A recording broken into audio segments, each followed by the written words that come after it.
ایک دفعہ چوروں کا گروہ ایک کہیں گاؤں پر چوری کرنے جاتا ہے. وہاں کسی گھر میں داخل ہوتے ہیں, بڑا گھر ہے, بڑے مال دولت ہوتا ہے وہاں پہ, لیکن چوری کرتے کرتے گھر والے جاگ جاتے ہیں.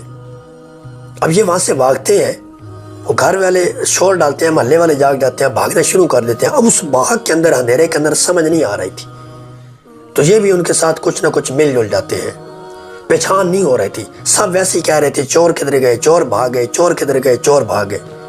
اب یہ بھاگتے جا رہے ہیں, بھاگتے جا رہے ہیں, اور راستے میں ایک مسجد نظر آتی ہے نا, تو یہ بھاگ کر اس میں داخل ہو جاتے ہیں, اور سارے نماز کی نیت سے, کوئی قیام میں, کوئی رکوع میں, کوئی ذکر کی صورت میں, کوئی سجدے میں, یہ ساری صورتیں وہاں پر بنا لیا کرتے ہیں. اب وہ سارے گاؤں والے ڈھونڈ کر جب آتے ہیں, کہتے ہیں مسجد میں جا کر دیکھ.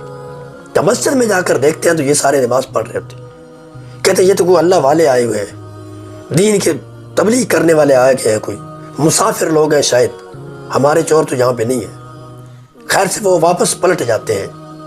جب واپس پلٹ کر گاؤں والے سکون میں ہو جاتے ہیں, تب یہ سارے نماز چھوڑ کر سردار کے پاس آتے ہیں. سردار سارے چلے گئے, جانا چاہیے, لیکن سردار کی آنکھوں سے آنسو جاری تھے, بےتحاشا آنسو جاری تھے. پوچھا جا سردار رو کیوں رہے ہو؟ تو سردار نے کہا کہ آج ہم نے جھوٹ موٹ کی نماز پڑھی, جھوٹے نمازی بنے, تو اللہ تعالیٰ نے ہمیں اتنے بڑے عذاب سے بچا لیا. اگر سچے بن کر, طالب بن کر اس کی چوکھٹ پر آ جائیں, بتاؤ اللہ تعالیٰ کتنا انعام دے گا. میں تو اب یہاں سے پلٹنے والا نہیں ہوں, اب سر جھکا لیا ہے تو میں نے دل بھی ساتھ جھکا لیا.